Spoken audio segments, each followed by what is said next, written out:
And I'm hoping that my presentation will go ahead and inspire you and empower you to rise from the ashes like a phoenix, because that's what this is about right now, especially with the pandemic. Thank you for the introduction, and yes, those things are written up there about me, but that's not what this presentation is about. It's not about what has been accomplished. For me, it's about the journey that it took to have that written up there. But because of those things, I'm able to be asked to come and speak and share my story of that journey, and so I'm excited to share it with everyone as well.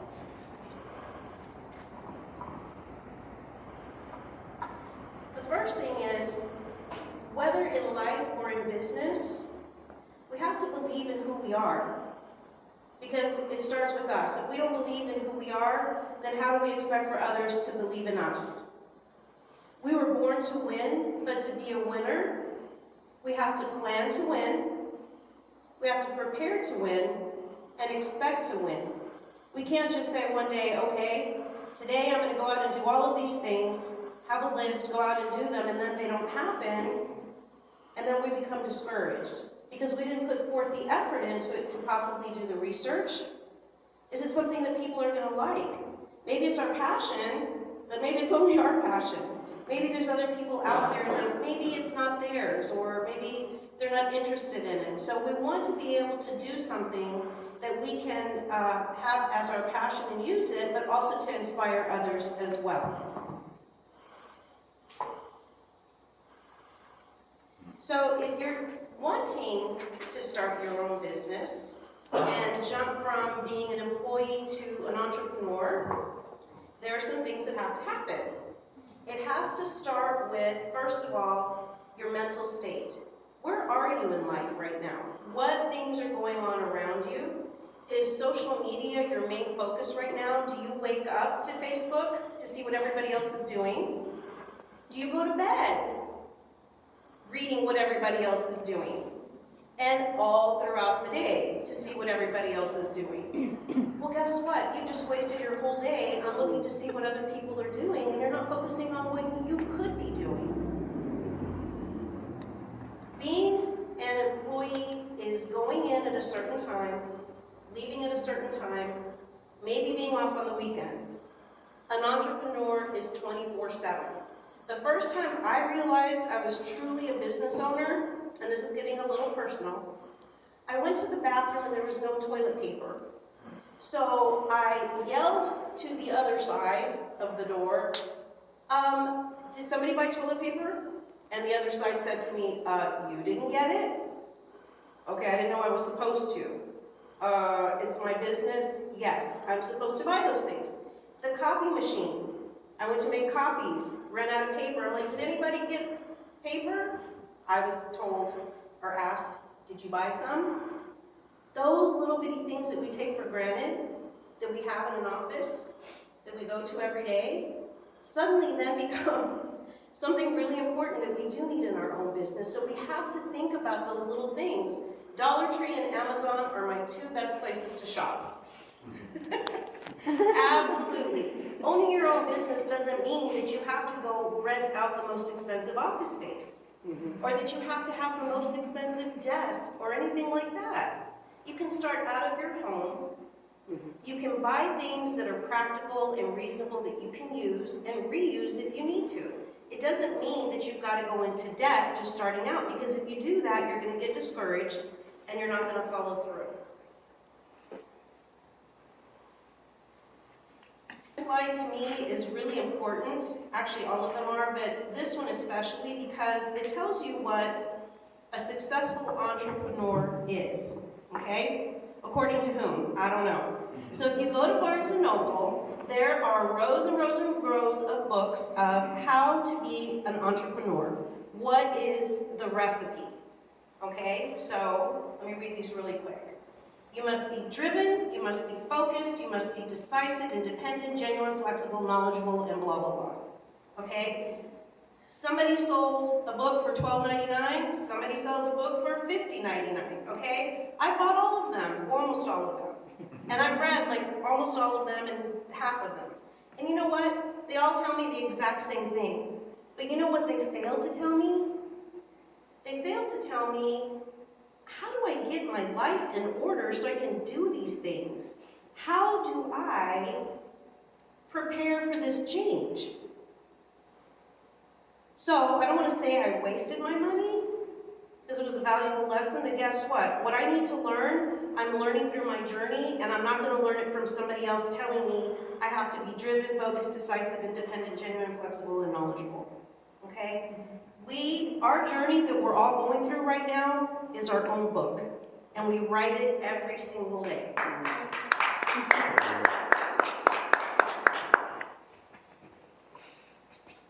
All right. Now, the brain weighs about 3 pounds, or less. It is the most important organ in our body. It tells us what we can and what we cannot do. I'm going to share the secret to success with everyone here, what I feel has been my success. And it's not about money or cars or anything like that. It's about getting up, being alive, and giving back to the community. But there is a word that I'm going to share with you. It is an F word, but it's not a bad word. But it kind of is. Because it is a 4-letter word. I'm sorry, honey, you dropped your glasses. I promise I'm not going to say a bad word. But it is a 4-letter F word, and that word is fear. Fear. Fear is a 4-letter F word. And if you want to conquer that fear, don't sit home and think about it. Go out and get busy. Because if you sit and you think about, oh, I have this great idea, I want to go do this, oh, but what if they don't like it? Oh, what if people laugh at me? Or what if they think it's stupid? Those kinds of things. We cannot listen to those things. What is your biggest fear? And take it all the way back to childhood. Are you afraid of the dark? Are you afraid of getting out in public and speaking in front of people? Are you afraid of spiders? Heights? All of the above? Yes. Okay. So think about those fears that you have and kind of put them in perspective. This next slide, oops, sorry, I think I'm behind. Sorry, because I'm flipping mine here. I think I'm out of order, I apologize. Okay, here we go. Biggest fear. And to me, these aren't so much fears as they are excuses. All right? I don't have enough money, so I can't start a business. I'm not smart enough. Social media says I'm not pretty enough.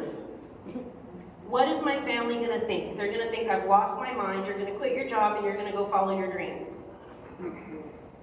My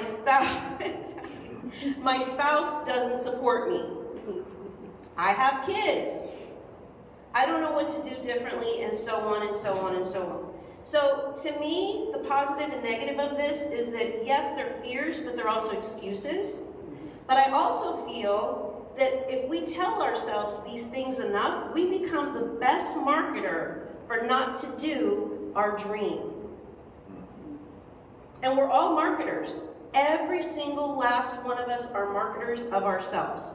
And we can market ourselves to be positive and go out there and get back to the community, or we can sit back and watch other people do it and criticize, because I've seen that happen before. It's not easy getting up here and sharing your story with people. No. Period. So again, these to me, yes, they're fears, but they can also be used as excuses. And so we need to get past that. How do we do that?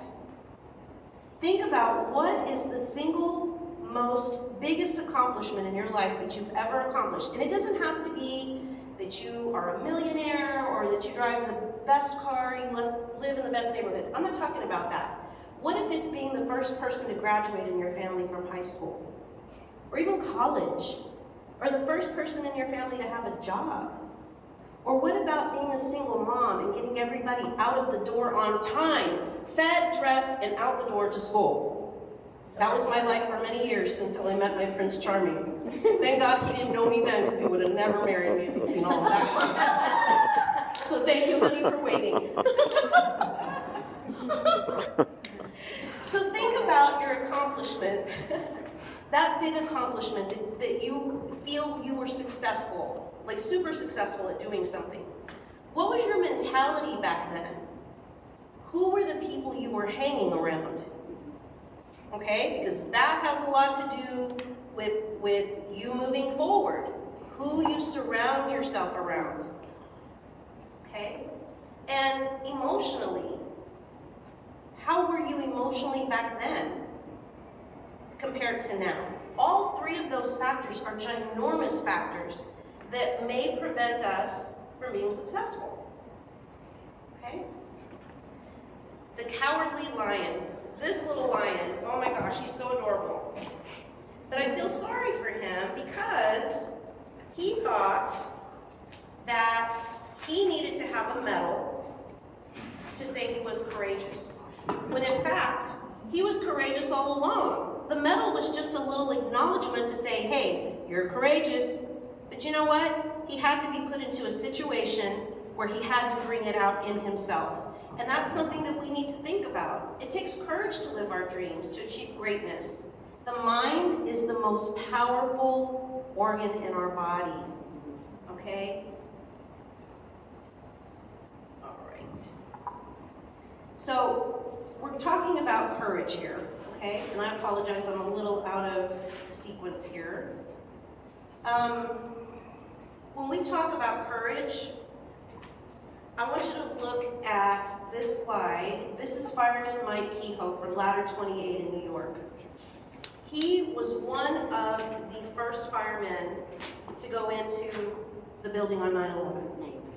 Take a look at his eyes there. This is a man who is, or was at the time, a newlywed. I believe he just had a baby. And he had no thought other than going in to save people.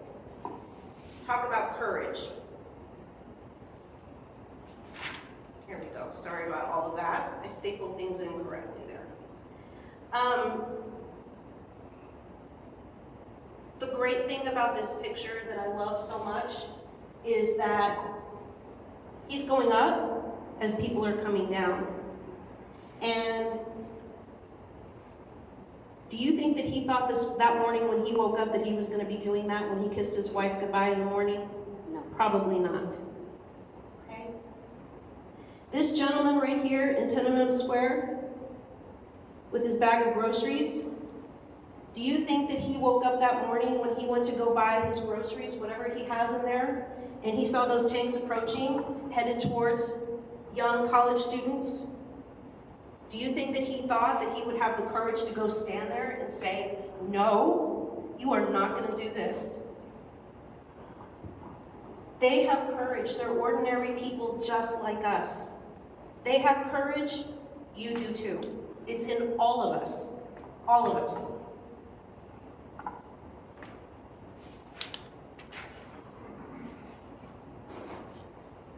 What about Senator John Lewis here? Facing Sheriff Bull Connor. That is courage. Standing there knowing what probably was going to happen. But not standing there for publicity or fame, but standing there for a point to show equality matters. That is courage. The first Ranger mission in Pointe du Hoc, these Rangers knew that they were signing up for a suicide mission. Army Rangers, badasses. My husband right there is one of those Rangers. Thank you for your service. No fear. No fear.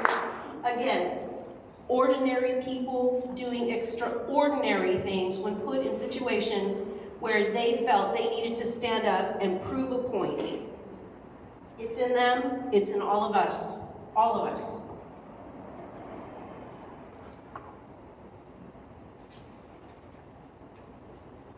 So these people here, up here, where would we be not knowing any of these people if when they filed for bankruptcy before they became celebrities decided not to continue on and try to do something? I I'd be lost without Rachel Ray and her cookbooks. Walt Disney, Abraham Lincoln. Look, these people, ordinary people, who went through challenges, financial challenges, but they didn't give up. People see the celebrity, but they don't know what it took for them to get there. And that's what I encourage everybody to do. Don't sit back and admire people for like, oh wow, look what she's doing, or look what he has, or whatever. No, sit down and talk to these people and ask them, what did it take for you to get through all of that to this point? Because I guarantee you, sometimes people are handed things because of family and generational things. I get it. But I think for the most part, all of us have to work really hard to get what it is that we want out of life. Okay. All right, these guys. Where would we be without Apple, Facebook, Twitter, and Microsoft if these guys had gone the traditional route and did what people told them to do and maybe follow those books that I bought on entrepreneurship? These guys went against the grain. These guys, I don't even think finished college. I think they got out of college and they went on and did their own thing. Steve right here, that picture, he's kind of waving, I doubt it's number 1, to IBM on his last day there when he went to go start his, business, okay? These guys did not give up. They didn't, and guess what? Every one of their friends and probably every one of their families thought they were, probably told them, you are crazy for leaving college. You have to go to college so that you can get a degree and start a business and whatever, okay? Sometimes for some people it doesn't work that way, and that's okay. That is totally fine. Change is a good thing, okay? And it's okay to change your life.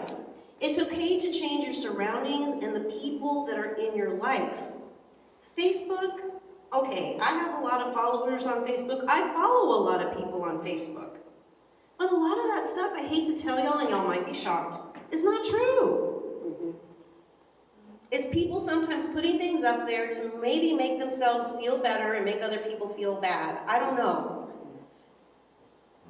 Okay, and don't believe everything you read on there. Not everything is what it is.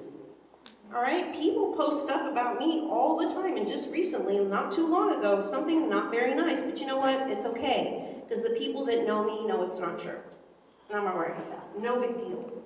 So sometimes you have to change your friends, your environment, your mentality. What are you thinking? It's okay. It's okay to change those things.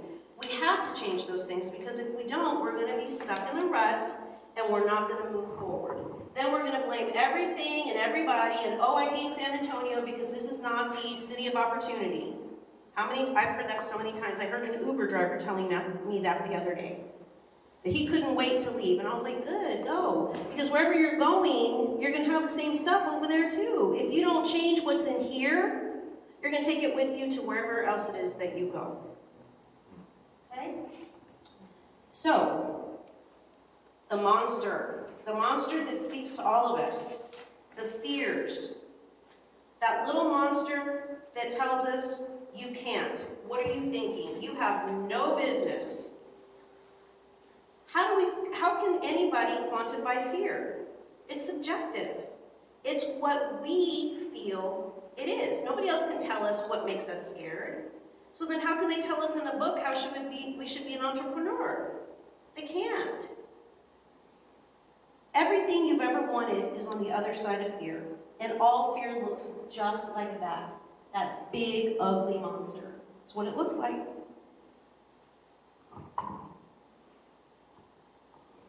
Three things that I do and that my husband does as well. Every single day, I promise you, every single day, we have to do this.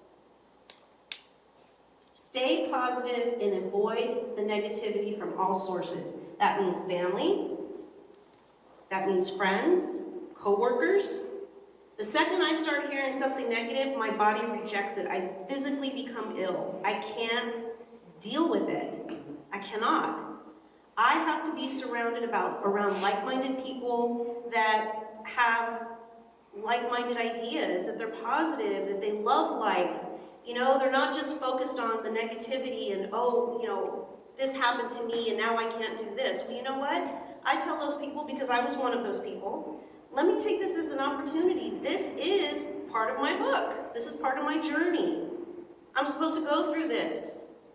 But I have to have faith in myself and have myself supported around those people that are supportive and positive to help me get through that. And we can lean on each other for those things. Be productive. Now, this next little sentence right here, my husband and I, we talked about this today because we try to do this, okay? Start by making your bed every day. One simple thing. You think, oh, really? I came here to listen to you to tell me to make my bed. I sometimes don't make my bed. But you know what? It's the little thing. It's one success that you can do as soon as you get up. Now, it doesn't have to be perfect. It doesn't say, must be perfect. Corners have to be pleated. It doesn't say that. Make your bed. However nice and neat it needs to be, throw the pillows on there. And guess what happens? If you've had a bad day when you come home, that's the first thing that you see when you walk into your bedroom. And for me, it's like, oh gosh, I'm glad I took that extra 5 minutes to do that, because it makes me feel better. And I encourage you guys, if you get a chance, Admiral McRaven, he did a West Point address to some graduates of West Point. And that was one of the things that he talked about. Start with just making your bed. That is success right there. Again, it doesn't have to mean money, cars, fame. It's the little things that we can build on. Do unto others and give of yourself. And that is something I'm a firm believer on.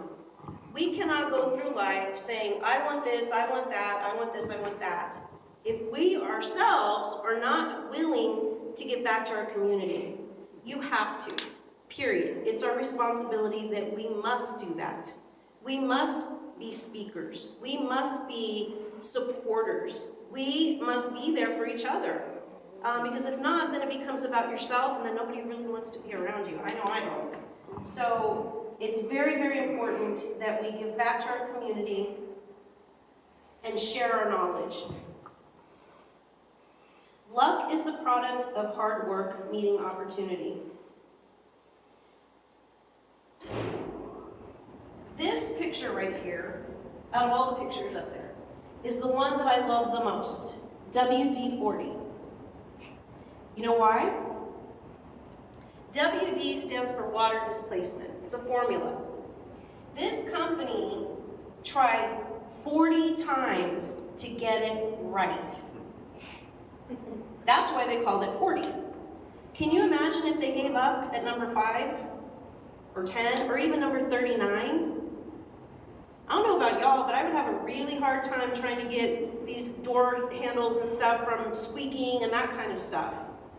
This, to me, I love this picture. Like I said, out of everything that I've done and whatever, to me, this is my inspiration right here, besides my husband. This. Because right there, I know they tried and they tried and they tried until they got it right. Love that picture.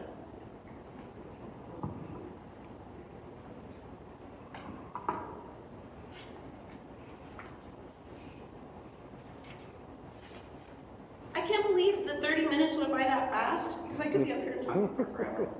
I have 1 more minute? 1 hour. Oh, it's 1 hour? Oh, I wasn't prepared for an hour. No, we have Q&A, and we have a lot of questions. Great. All right, awesome. So that really concludes my presentation. I hope that just this little bit of time that you guys spent with me and looking at the slides, and again, like I said, yes, I've done some things, okay, but there's a story behind all of them. Okay, I didn't wake up one morning and have things. Believe me, a woman who is half Mexican and half Greek, minority, I check all the boxes of why I should not be successful. But, oh, and I was a single mom at the time, but we've been married It's gonna be, well, actually, we just had an anniversary, 12 years. 13 years ago, I met my husband.